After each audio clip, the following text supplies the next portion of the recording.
Bismillahirrahmanirrahim. Assalamualaikum warahmatullahi taala wabarakatuh. Alhamdulillah bertemu lagi dengan Uncle dalam siri perkongsian ilmu di channel YouTube Uncle. Okey. Kali ini Uncle nak bawa sedikit berkaitan dengan asas pembungkusan makanan.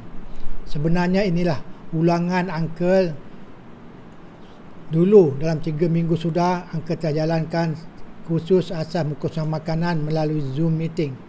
Alhamdulillah ramai juga yang mengikuti Zoom meeting tersebut, tapi ramai yang tidak kesempatan kerana tugas-tugas yang mereka hadapi atau mereka jalankan pada tersebut. Jadi ramai yang minta Uncle video daripada kursus tersebut. Minta maaf, Uncle mohon maaf kerana pada menjalankan kursus tersebut 3 minggu sudah Uncle terlupa untuk rekodkan video tu.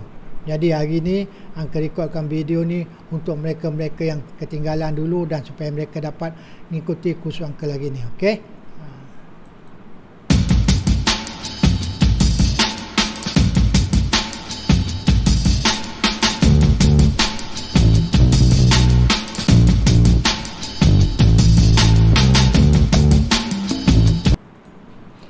Asas pembungkusan makanan. Okey. Sebenarnya sebelum tuan-tuan dan puan-puan menjalankan pembungkusan makanan, you all kena ready dengan asas pembungkusan makanan. Apa tuan-tuan dan puan-puan kena sedia dan kena faham sebelum pembungkusan makanan kita lakukan. Kalau kita bungkus makanan tanpa faham asasnya, kemungkinan kita akan kerugian dari segi kos packaging, kos untuk konsultan dan juga kos produk kita yang akan rosak semua, dan juga banyak kos lain termasuk juga kemungkinan reputasi produk kita akan jatuh.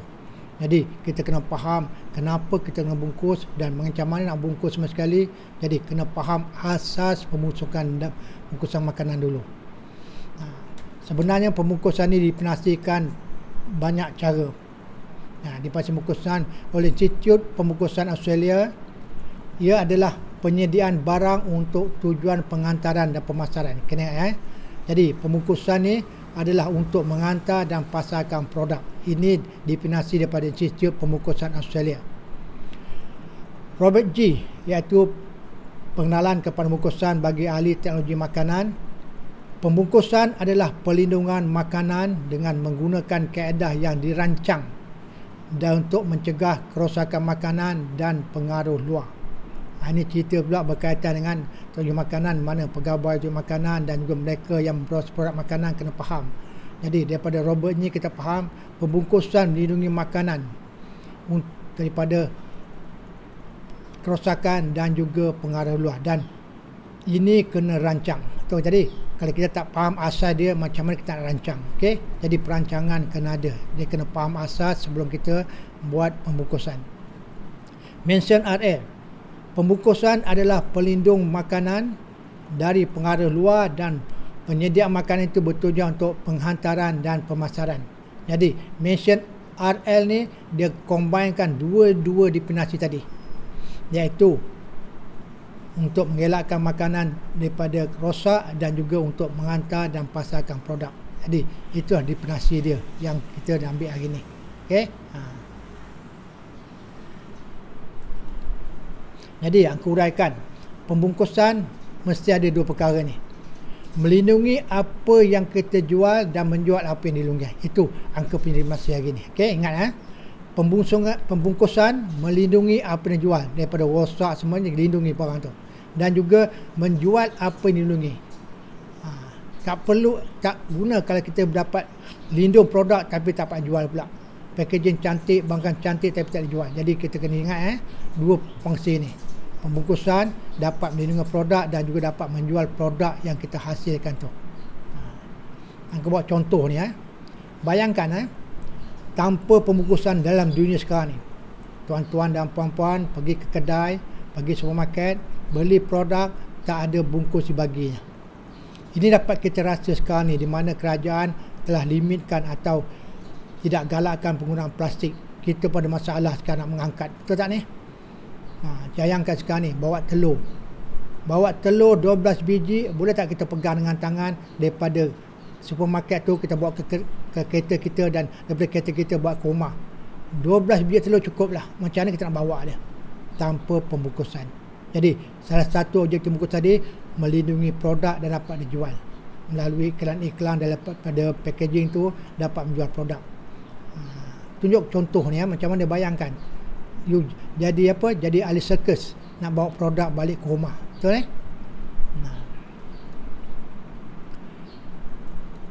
bila you beli produk sebenarnya yang dibungkus tu, you kena ingat, okey, dia ada perkembangan pembungkusan. Dulu pembungkusan bermula daripada orang mana? Orang bungkus cara individu. Ini zaman-zaman dulu. Sebelum mereka keluar memburu, mereka bungkus makanan mereka dengan daun atau kulit binatang. Ini yang dibuat dulu. Walaupun perkara ini perkara lama dahulu, sekarang ni masih lagi orang buat secara individu. You beli produk, on the spot dia bungkus produk kita melalui apa yang kita nak. Contohnya, you pergi beli nasi lemak sekarang ni, dia bungkus menggunakan daun pisang, betul tak ni? Serupa macam dulu juga. You minta katalah harga RM1, dia akan bagi bungkus harga RM1. You minta harga RM2, dia akan bagi harga RM2. Maknanya you ikut kehendak pelanggan. Apa pelanggan nak, itu kita bungkus. Okay? Itu peringkat pertama pembangunan pembungkusan. Kemudian pembungkusan bangun lagi pada peringkat bertambah moden sikit, di mana kita ada kedai runcit. Jadi selepas itu kedai runcit telah berkembang semua sekali ni. Di kedai runcit pula, makanan dibungkus mengikut kehendak permintaan pembeli. Betul ni? Contoh, kena cerita contoh lah. Okay. Uncle dulu masa uncle kecil-kecil, arwah bapa uncle ada kedai runcit. Orang datang kedai runcit uncle, dia minta, dulu tak pakai kilogram, dulu pakai kati. Din, bagi tepung setengah kati, Din. Beli minyak pun bagi minyak 20 sen, Din. Customer menentukan kuantiti produk kita nak jual, dan pembungkusan mengikut kehendak customer. Kena ingat, dulu-dulu semua pembungkusan mengikut kehendak customer. Pasal apa? Cara hidup manusia dulu berbeza pada sekarang. Dulu dia hanya beli untuk pakai untuk satu kali masak. Contohnya, dia beli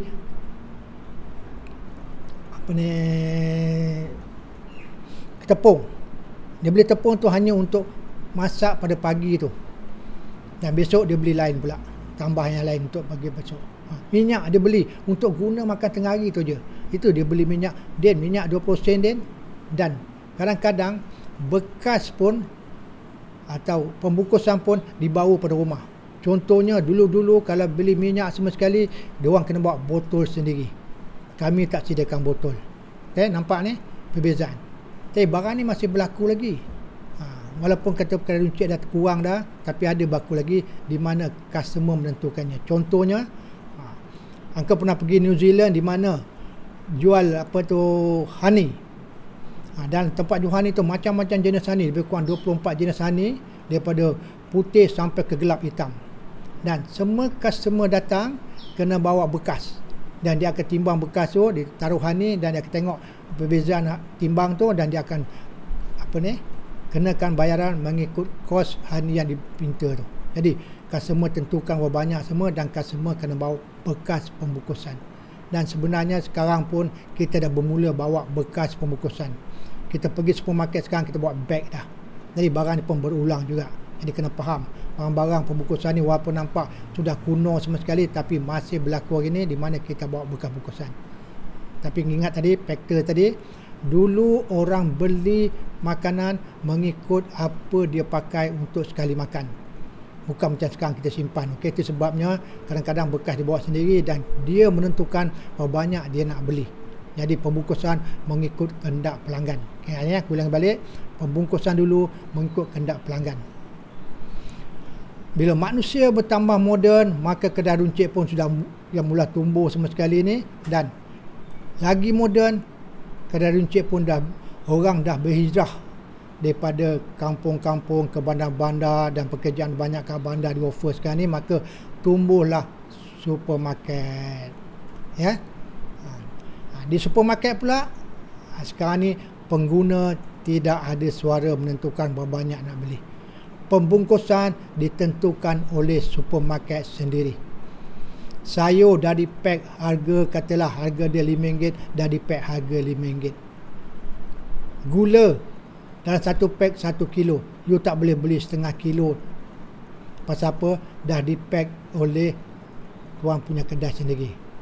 Pengguna tidak ada kuasa untuk menentukan berapa banyak nak beli. Dia ada dah tetapkan dah. Kalau nak beli banyak, katalah nak beli 5 kilo, ada yang pack 5 kilo, ada yang pack sekilo-sekilo, you beli 5 pack. Jadi, you kena ingat, peringkat supermarket ni, pembungkusan ditentukan oleh penjual, peniaga sendiri, bukannya customer. Ya, ingat peringkat sini. Jadi perubahan berlaku daripada satu masa mengikut peredaran manusia, mengikut cara kita berbelanja, cara kita makan dan juga cara ekonomi kita. Bukan mengikut peredaran zaman. Okey, kena ingat barang ni ya. Jangan fikir bungkusan kita ni boleh sama dulu sampai sekarang. Dia akan berubah dari masa ke semasa. Okay. Kemudian bila bertambah maju, ni bertambah sibuk, supermarket pun sudah terhad dan pembeli sudah menyimpan produk kat rumah, maka keluarlah pula hypermarket. Ingat ni, kan hypermarket. Kena ingat pula, supermarket dan hypermarket ni pula tiada, apa ni kata orang, tiada orang melayan kita ke masa kita nak membeli. Tak ada orang. Jadi pada peringkat supermarket dan hypermarket ni, pembungkusan tuan-tuan dan perempuan kena menjual diri dia sendiri. Jadi pembungkusan menentukan produk kita boleh laku tak laku di peringkat sekarang ni. Peringkat mula-mula dulu dengan apa ni, dengan macam ni jaja dulu semua sekali, ada orang yang melayan kita. Kita minta kata tadi tepung setengah kilo, orang layan kita bagi setengah kilo. Tapi di supermarket, hypermarket tak ada orang layan kita. Kita tengok produk, pilih produk dan mana yang kita berminat, kita akan beli. Jadi produk itu sendiri yang melakukan penjualan. Kena ingat, statistik pernah menunjukkan bahawa manusia apabila pergi supermarket dan hypermarket, apabila nak beli sesuatu produk tu, dia akan tengok produk tu dalam masa 8 saat. 1, 2, 3, 4, 5, 6, 7, 8. Dia akan tentukan mana nak beli. Jadi kalau packaging pembungkusan tuan-tuan dan perempuan di peringkat supermarket, hypermarket tidak menarik pelanggan, insya-Allah produk tuan-tuan dan perempuan akan lama di rak supermarket tersebut. Pasal apa? Dia hanya 8 saat. Macam-macam color, macam-macam brand, macam-macam variety, macam-macam bentuk, macam-macam jenis packaging dan macam-macam logo semua ada dalam shelf tu, kat rak tu. Jadi kalau kita punya tak outstanding pada orang lain packaging kita, kita punya akan tertinggal jauh. Ingat ya, di peringkat ini packaging memang memainkan paling utama. Pasal apa? Tak ada orang melayan untuk kepada pelanggan-pelanggan. Hanya produk kita sendiri menentukan ia boleh dibeli atau tidak. Sampai ini akan you faham ya, packaging memainkan peran penting apabila sampai peringkat ini. Selepas peringkat ini pula, kita ada satu lagi peringkat, internet marketing. Orang nak pergi supermarket pun sekarang dah sibuk, tak ada masa. Jadi manusia sekarang sibuk kerana apa pun, angka pun tak faham. Semua orang sibuk sekarang ni. Pergi KL, orang terlari sana, terlari sini. Apa dicari pun angka tak tahu. Okey. Jadi, semua orang sekarang tak ada masa. Jadi, dia orang ada masa untuk dekat rumah, malam-malam selepas kerja tu, untuk buat internet marketing ataupun membeli melalui internet. Itu pasal syarikat-syarikat internet sekarang ni yang menjual produk dah seperti cadawan tumbuh. Lazada, Alibaba, Shopee, Smart 99, 101, macam-macam sekarang tumbuh dah. Even supermarket pun sekarang dah buat sistem online. Ya, semua dah ada sistem online semua sekarang. Jadi dan sekarang ni pun dengan Grab dah ada, Foodpanda dah ada semua sekali. Orang pun buat produk online, buat produk kat rumah. Jadi ingat sampai online ni, you kena ingat produk you macam mana you nak bungkus supaya dia tahan lama, dia tak rosak dan juga boleh menjual. Yang dua tadi dia dapat mengelakkan barang kita rosak dan juga dapat menjual. Macam mana? Angkatan nak besok produk kita bungkus cantik-cantik semua sekali, tapi sebabkan kita fikir sampai peringkat macam ni, kita jual cookies sampai ke tangan pelanggan, cookies kita sudah jadi sagun. Faham tak ni? Sampai sini angkat you faham barang ni, okey? Angkatan nak besok cookies tidak sagun. Begitu juga angka paling risau sekarang ni berkaitan dengan Grab, Food Panda semua ni. You buat makanan dekat rumah dan datang Food Panda atau Grab punya budak tu ambil produk kita, hantar kepada pelanggan kita. Apakah precaution atau langkah tuan-tuan pernah buat untuk mengelakkan produk tu daripada kena tercemar daripada Food Grab atau budak tu? Angka tak kata Food Grab Panda ni budak jahat, tidak. Tapi kemungkinan dia boleh buka barang tu, dia boleh makan separuh dan bagi separuh dekat pelanggan kita. Boleh tak? Jadi, you kena faham macam mana packaging yang dapat mengawal produk kita daripada tercemar. Tercemar tak semestinya tercemar dari kuman bakteria, itu satu perkara lain. Tercemar daripada orang yang membawa sendiri. Dia bawa pizza nampak cantik semua, dia buka pizza tu, kotak pizza, dia jilat dekat depan tu. Boleh berlaku tak? Boleh berlaku. Jadi, you kena ingat, bila peringkat macam ni, banyak perhatian you kena jaga-jaga. Jangan fikir packaging sama saja. Walaupun cantik, masa supermarket packaging cantik dan semua dengan kotak cantik sekali, tapi kalau kotak tu boleh dibuka oleh orang yang menghantar tu, masalah besar boleh berlaku. Berhati-hati. Jadi ada orang putih kata kena ada packaging yang tamper proof, bermakna tidak boleh dibuka, tidak boleh diusik makan dalam tu. Okey, kena fikir barang ni, dan juga kena ingat barang ni bila agih ke tempat lain jauh sama sekali, kemungkinan rosak berlaku. Sebab apa? Dia boleh tercampak, boleh terempas sama sekali. Okey, sampai hari ini kena ingat bahawa pembungkusan ni kena berubah dari masa ke semasa mengikut peredaran zaman, mengikut kehendak pelanggan. Okey, dan juga kita boleh ubah mengikut kesesuaian masa tadi. Cara kita memakan sekarang ni, cara kita moden sekarang ni, cara kita bekerja sekarang, semua berubah sekarang. Okey. Ada yang kulang balik bila you sediakan makanan daripada you beli makanan daripada stage pertama ni, di mana dulu orang bungkus melalui alat-alat yang mudah dapati seperti daun, kulit kayu, kulit binatang semua sekali, pasal mudah dan barang-barang tu baru tak ada. Dan pembungkus jenis ni customer menentukan berapa banyak dia nak. Sampai peringkat kadar runcit pun sama juga. Customer menentukan apa yang dia nak. Kalau customer nak kata setengah kilo lah. Kalau nak belacan tu 10 sen lah. You tak boleh, okay?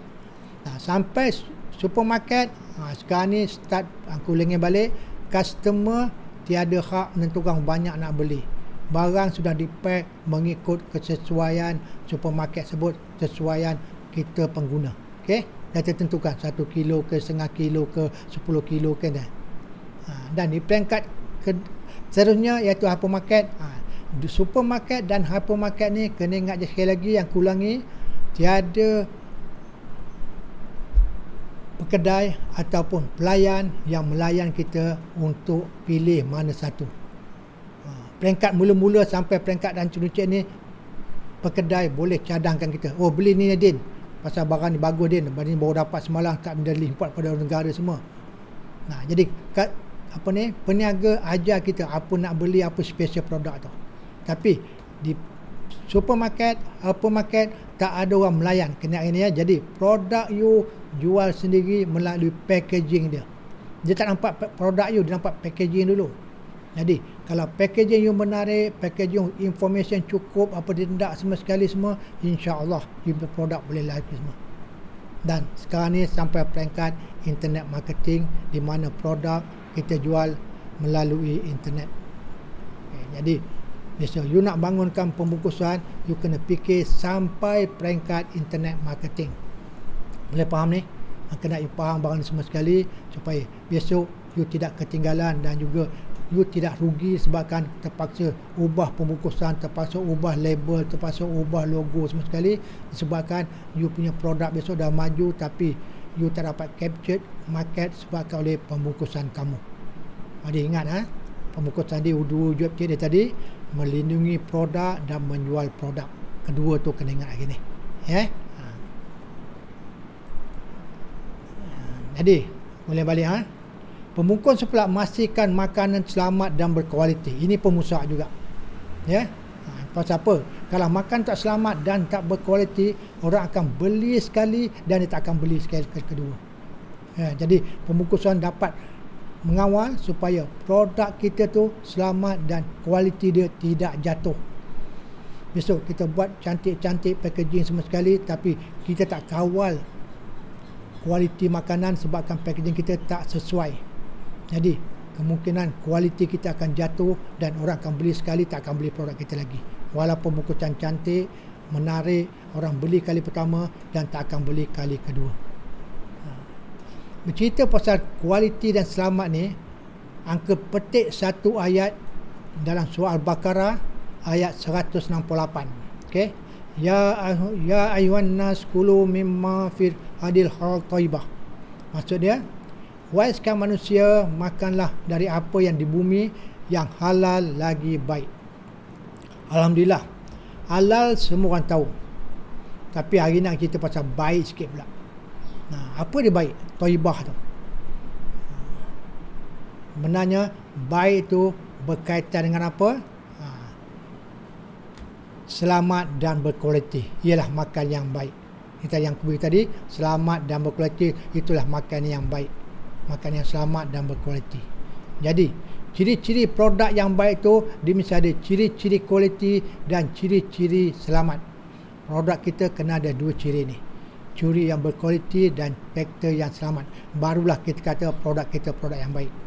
Kalau you objektif you pembungkusan dapat kawal sampai jadi produk kita produk yang baik iaitu berkualiti dan selamat, insya-Allah you dapat pahala. Pasal kita ikut daripada ayat Quran tadi, Allah Ta'ala ada sarankan kita supaya makan produk yang halal lagi berkualiti.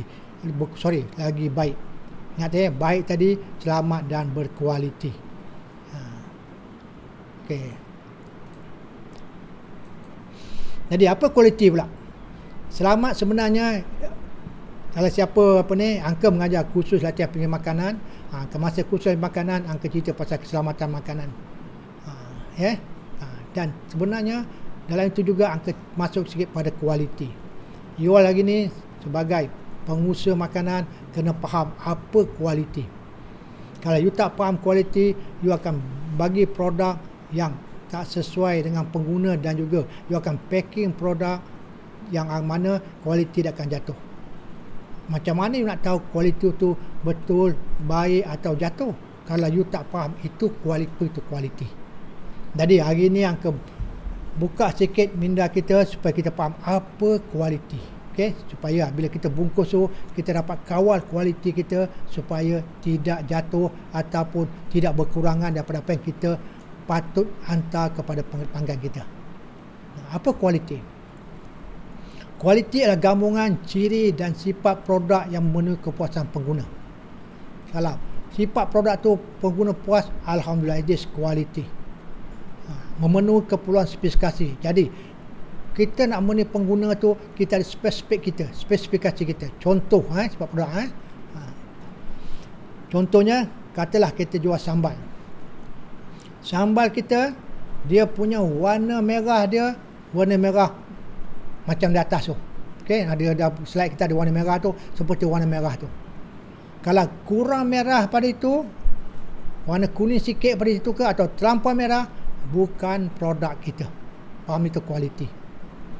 Rasa pula, itu sifat produk tu ya. Rasa dia, contoh dia, rasa dia pedas macam ni. Terlampau pedas bukan produk kita. Tak pedas pula bukan produk kita. This is kita punya produk. Faham ni? This is quality. Kena you faham kualiti pada hari ni. Okey, pasal apa? Besok you silap bungkus produk kita pekat macam ni, silap bungkus besok sampai ke tangan pelanggan, produk kita dah cair dah, kualiti dia dah jatuh dah. Itu macam mana kita nak jaga kualiti. Warna dia tadi, contoh dia, packaging kita di mana cahaya boleh masuk dalam packaging kita, dan cahaya boleh menyebabkan warna produk kita bertukar daripada merah jadi kuning. Jadi kualiti dia dah jatuh dah. Faham ni? Jadi kita kena ingat, kita kawal kualiti melalui pembungkusan. Itu kena faham asas pembungkusan dan juga asas produk kita. Jadi yang ketiga pula, gabungan ciri dan sifat produk yang beri kesan kepada pihak pengguna. Itu dikesan tadi. Bila pengguna terima tu, contoh tadilah paling mudah sekali. Dia beli cookies sampai ke tangan kita jadi sagun. Beri kesan tak pada pengguna? Pengguna akan rasa tertipu. Nampak ni, dia beli bukan sagun, dia beli cookies. Tapi sebabkan packaging kita, dia punya packing tak betul sama sekali, jual melalui internet, memang cantik pada awal kita hantar tu, tapi bila dah sampai kepada store-store, logistik diorang sama sekali, barang dicampak, dia apa sama sekali, dihimpit atau ditindan sama sekali, cookies kita jadi sagun. Jadi kita kena faham macam mana kita nak packing produk yang macam ini, macam mana packing produk macam itu. Kita kena faham produk kita, kekuatan dan kelemahan dia. Baru kita boleh design kita punya packaging supaya kualiti produk kita terjamin. Okey. Kualiti juga mempunyai nilai pada produk. Macam mana kata kualiti nilai pada produk? Okay, contoh lah, okay? Macam nilai produk ni. Pernah tak tuan-tuan dan puan-puan dengar usahawan ataupun penjaja jual nasi lemak satu bungkus RM1? Memang benar dengar, betul dulu. Ada satu lemak, satu bungkus RM1. Dan pada masa yang sama juga, bila you pergi hotel, you makan nasi lemak satu pinggan RM15. Itu nilai pada kualiti dia. Nilai RM1 tadi, bila you pergi nasi lemak harga RM1 tadi, nasi lemak dia sikit saja, dan kalau ada pun telur, mungkin 1/8 dipotong 8 telur tu. Itu nilai RM1. Bila you pergi hotel atau restoran yang mahal tu, harga dia RM9, you akan di-serve dengan pinggan yang cantik, dengan nasi lemak yang banyak, ada ayam seketul besar atas dia sama sekali. Ada kualiti dia. Faham ni? Nilai pada kualiti kita. Jadi untuk tujuan ini yang kesarankan you all tahu sikit lah pasal pemasaran. Bila you tahu pemasaran, you tahu target market you. Sama ada you nak kualiti yang harga murah atau kualiti harga tinggi. Dua-dua sampai objektif dia. Orang kan lemak tapi kualiti dia berbeza. Supaya kita faham kualiti lagi, akan nak bawa satu cerita juga lagi dia. Okay? Katalah you all sekarang ni beli kereta, dan tujuan kita beli kereta untuk kita dapat drive daripada point A sampai ke point B. Dia objektif kita. Okay? Dapat kita drive dengan selesa daripada point A sampai point B. Proton boleh sampai daripada point A ke point B. You beli Mercedes pun boleh sampai point A ke point B. Tapi mengapa Proton murah, Mercedes mahal? This is quality. Nampak ni? Objektif sampai, dua-dua sampai pada A. Proton sampai, Mercedes sampai. Tapi kualiti Mercedes berbeza dengan kualiti Proton. Itu sekarang untuk ingatkan, produk pun sama juga. You boleh set kualiti pada produk you, bergantung kepada market you, niche market you semua sekali. Itu kena belajar marketing juga sebelum kita set ataupun tentukan jenis pembungkusan atau apa metod pembungkusan yang kita perlukan. Sampai sini angka harap tuan-tuan dan puan-puan dapat faham sikit berkaitan dengan kualiti tadi. Ya. Jadi angka uraskan sikit berkaitan dengan ciri-ciri kualiti produk untuk makanan. Okey. Ini dia ciri dia sebenarnya. Ini sebahagian daripada 5 ciri yang sebenarnya banyak ciri, tapi ini 5 ciri yang asas dia. Ciri yang pertama, you kena kawal kualiti dia lah cita rasa. Seperti aku tadi, apa cita rasa tadi? Warna dia, bau dia, kepekatan, kerangupan, bentuk dan lain. Maknanya packaging kita dapat kawal cita rasa pengguna ni. This is kita punya spek kualiti produk kita. Angkatan nak besok kita buat bungkus, spek kualiti warna berubah, bau berubah, kepekatan berubah, semua ni. Begitu juga nutrisi, kandungan nutrisi dalam tu. zat pemakanan, keselamatan, nilai tambah sama sekali. Dalam tu tidak berubah sebabkan packaging kita. Okey, jangan.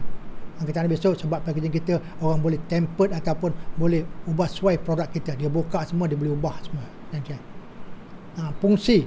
Ini banyak marketing jugalah. Okey, jadi bila you nak set quality pun, you kena set quality dia untuk fungsi tadi. Contohnya pembungkusan untuk single serving besar mana, family serving besar mana bungkusan dia, untuk catering besar mana pembungkusan dia, dan keramaian pula macam mana kaedah pembungkusan, pengangkutan, logistik you akan kena sediakan. Kena faham barang ni. Kalau you tak faham barang ni, besok you akan silap, pengguna pun akan keliru. Ini single serving ke family serving, sama aja, nampak tak ni? Jadi you kena tentukan tadi kualiti, you kena faham. Kalau tak faham kualiti, memang packaging kita akan mengelirukan orang dan semua produk kita akan lama dekat shelf supermarket dan supermarket. Simbolik, adat, budaya, pelabelan, pembungkusan. Ini sebenarnya banyak kepada produk-produk yang ada seasonal. Contohnya, bila produk you kata nak pergi Middle East, you kena tahu apa simbol-simbol Middle East macam mana, halal, nakal halal semua tu. Jadi dalam dia punya packaging tu mesti ada logo halal semua sekali. Packaging yang menjual tadi, label pembungkusan tu. Contoh pula, kalau negara China dia suka warna merah, dia gunakan warna merah untuk menarik dia. Jadi kita gunakan kita packaging tu sebagai satu simbolik menunjukkan itu produk tempatan atau produk yang mereka suka. Contoh juga simbolik, contohnya di musim perayaan hari raya coming ni akan datang, buat simbolik dia di mana bentuk dia ada bentuk kubah ke, atau dia logo ada kubah dia semua. Ini simbolik dia. Jadi dia faham bahawa kita tu digunakan untuk masa perayaan. Faham ni? Jadi kita faham produk kita kualiti macam ni untuk perayaan macam ini. Dan untuk masyarakat juga kena faham pasal apa. Sekarang ni banyak produk kita semula mudahkan semua pengguna semua. Ini sebenarnya kepulang-pulang pengguna ni jaga juga kualiti semua sekali. Dan sebabkan barang ni sekarang ni, ada tak you all tahu bahawa Coca-Cola dah bermula dia punya plastik botol dia dibuat daripada daun tebu.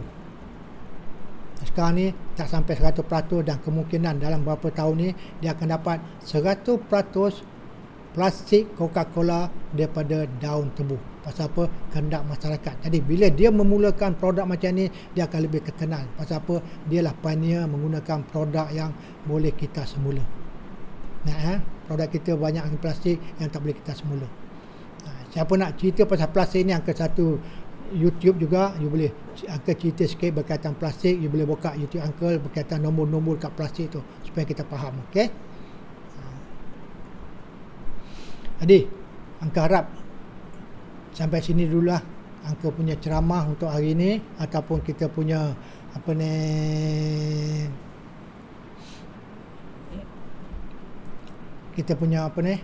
perbincangan hari ni ataupun perkongsian kita hari ni akan pergi pada bahagian kedua, asas bungkusan makanan selepas ini. Okey, Angka akan buat satu lagi YouTube berkaitan dengan asas makanan bahagian kedua. Ini yang banyak bahagian pertama, dan Angka tak mau panjang. Kalau panjang semua, you akan rasa bosan semua sekali. Nah, lepas kita faham ni, Angka akan pergi kepada jenis-jenis pembungkusan. Ini Angka yang kita palingkan. Kita akan pergi kepada pembungkusan menjaga kualiti pemasaran. Okey, dan kita akan pergi last sekali fungsi pembungkusan.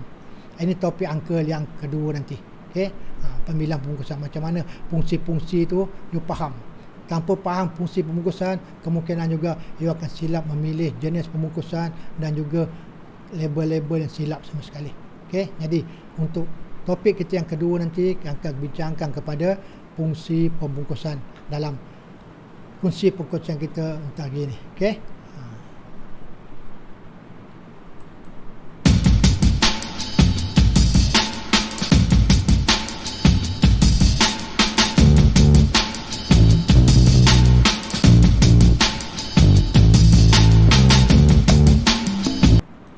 Jadi, Uncle harap tuan-tuan dan puan-puan dapatlah subscribe video YouTube Uncle ini supaya Uncle dapat mengeluarkan lagi perkongsian-perkongsian yang lain di mana dapat beri manfaat kepada kita semua, supaya kita dapat maju jaya dalam apa juga lapangan perniagaan yang kita caburin, insya-Allah. Okey, jumpa Uncle lagi di tiap Uncle yang seterusnya. Dengan itu Uncle sudahi dengan wabillahi taufiq wal hidayah. Wassalamualaikum warahmatullahi wabarakatuh. Jumpa lagi bersama Uncle.